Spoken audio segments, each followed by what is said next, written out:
kung titignan Hello guys, ito yung ang 12 record tatakbong nila, senador na malinis lagi daw lang ang kanilang record ani BBM. Panoorin. Here we go! para sa bawat Pilipino, para sa buong Pilipinas.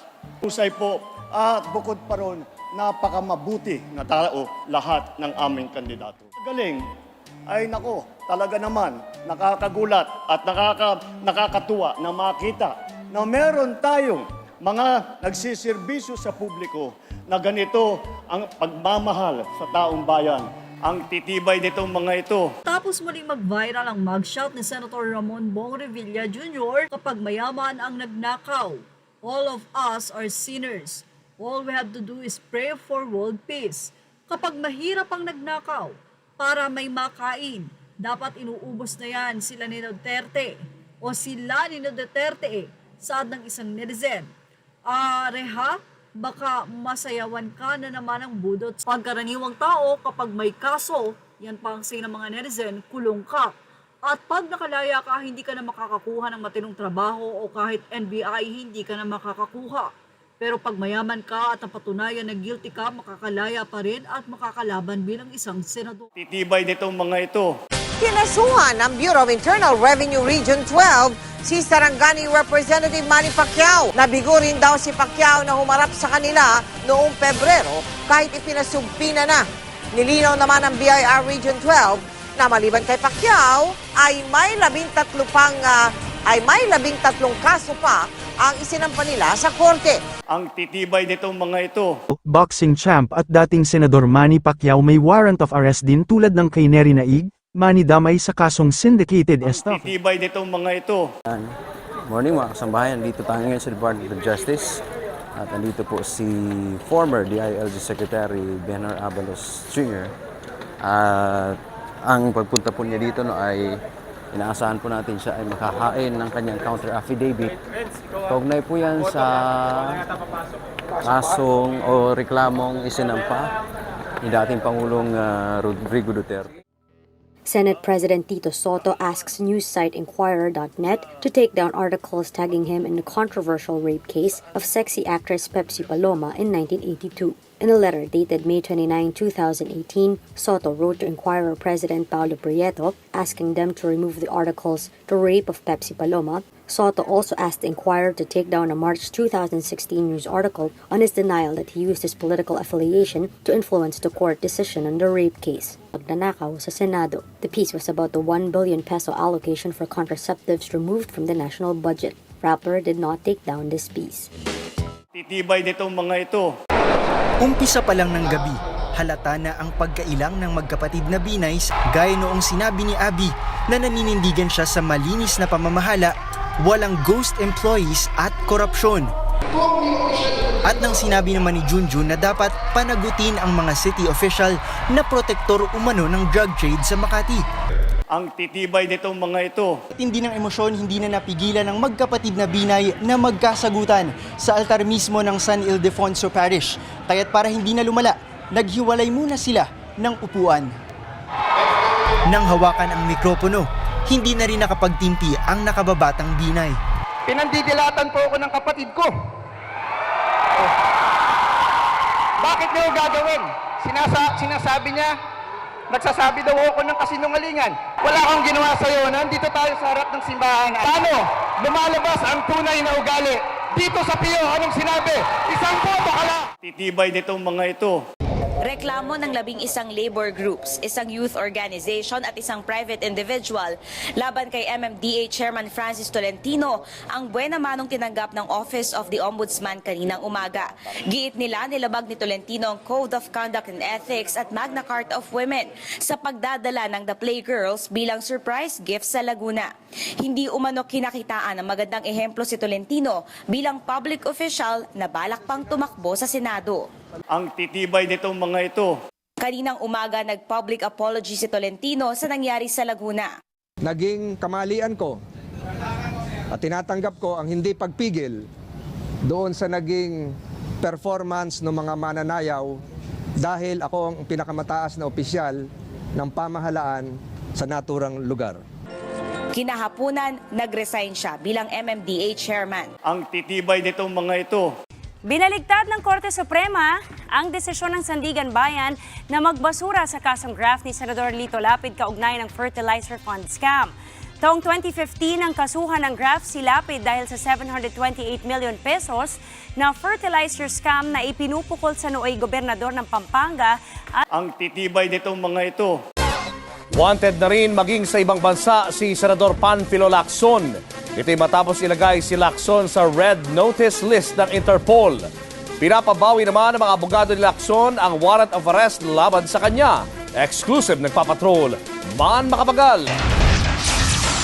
Ipinaskil na ang litrato at mga impormasyon tungkol kay Senador Panfilo Lacson sa Red Notice List ng Interpol, ang website ng International Police Organization. Dahil dito nakatimbre na siya sa may 188 bansang kasapi nito. Ang Red Notice ay para sa mga wanted person sa iba't ibang bansa. Iyong may mga warrant o may pinal na desisyon na kategoryang fugitive o pugante si Lacson. Titibay nitong mga ito. The confirmation of Philippine Social Welfare Secretary Erwin Tulfo deferred by the Commission on Appointments after lawmakers questioned his supposed U.S. citizenship and his previous libel convictions. Ang titibay nitong mga ito. Del Sur Congressman Johnny Pimentel questioned Tulfo about his past relationships. Tulfo has 10 children from 4 women. Ang titibay nitong mga ito. Ba magiging sagabal sa trabaho mo yun na marami kang makikilalang babae? Ang titibay nitong mga ito. You grow old, you notice that you start to look differently in life, your perspective, Your Honor, Mr. Chair. When we are young, sir, we make mistakes. Ang titibay nitong mga ito. What is the status of your citizenship when you were enlisted member of the U.S. Army and when you serve as inactive military services station in Europe? I would like to ask for an executive session. A member also raised Tulfo's conviction of 3 counts of libel already upheld by the Supreme Court. The Supreme Court enunciated in several cases, Mr. Chair, libel is an offense that involves moral turpitude. And in some other cases disposed by the Supreme Court, there were certain people who were disqualified from holding positions because they have been convicted of crimes involving moral turpitude. Titibay nitong mga ito. At ngayon mga kababayan, ang inyong bagong boses, bagong bukas, Senadora Camille Villar. Hindi ko maintindihan, no? Bagong boses, bagong bukas. What does that even mean? Lahat naman ng bukas bago. Si Camille Villar, eto na. Kahit bata pa, maraming nagawa. Yan, kahit bata pa, marami daw nagawa. Mga subdivision. Ang titibay nitong mga ito. Bagong bukas na subdivision.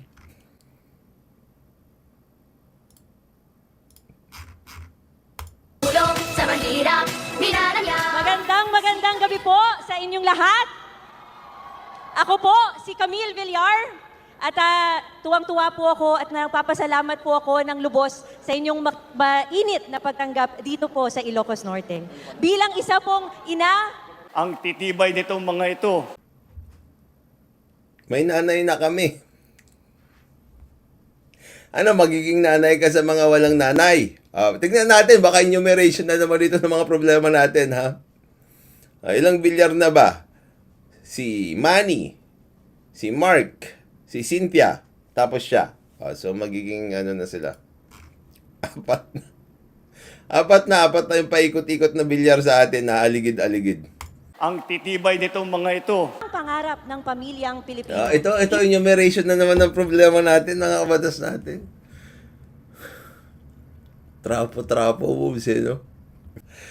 Sinabi na rin ng mga kasama mo yan, eh. Iniisip ko, ano ba ang pangarap ko para sa aking mga anak? Para sa mga anak mo pala, eh. Bakit mo pa kami kailangang pasahurin ka para paganahin lang yung mga pangarap ng mga anak mo? Kailangan ba? Sa akin, ang sagot dyan, syempre, una, ay bahay at lupa. Kung sa Classic. Ito lang sasabihin ko sa iyo, Camille Villar, ha? Naging senador na namin yung nanay mo. Naging senador na namin yung tatay mo. Naging senador na rin namin yung kapatid mo. Lahat sila bahay at lupa ang sinasabi. Ipapasa na sa'yo. Kasi nga, tapos na sila, bahay at lupa pa rin.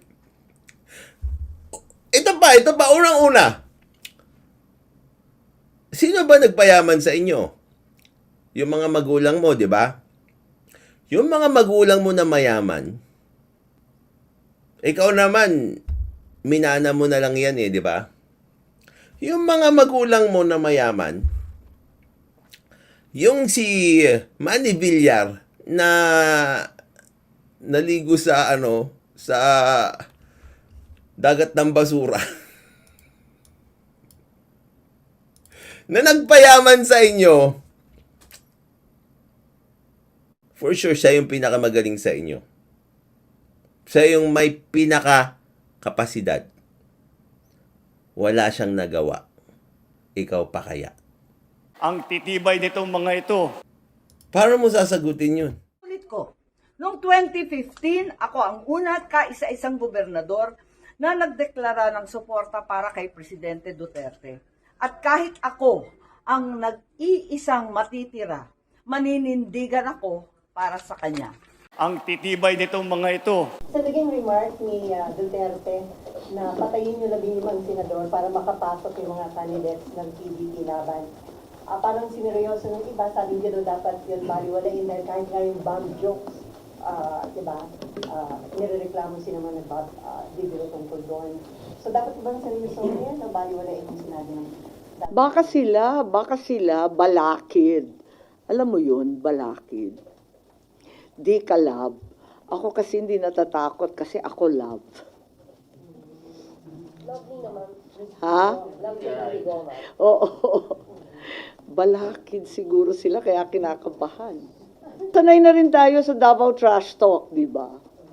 Ayun. Without passing judgment na masama o mabuti, parang namihasa na rin tayo sa karirinig. Pero ayun, palibasa hindi ako balakid, hindi ako afraid. Ang titibay nitong mga ito. 12! 12! 12! Bugan ng Granada. Ang titibay nitong mga ito. Yun na nga guys, napanood nyo yung 12 malilinis ang record. Thanks for watching! Babush!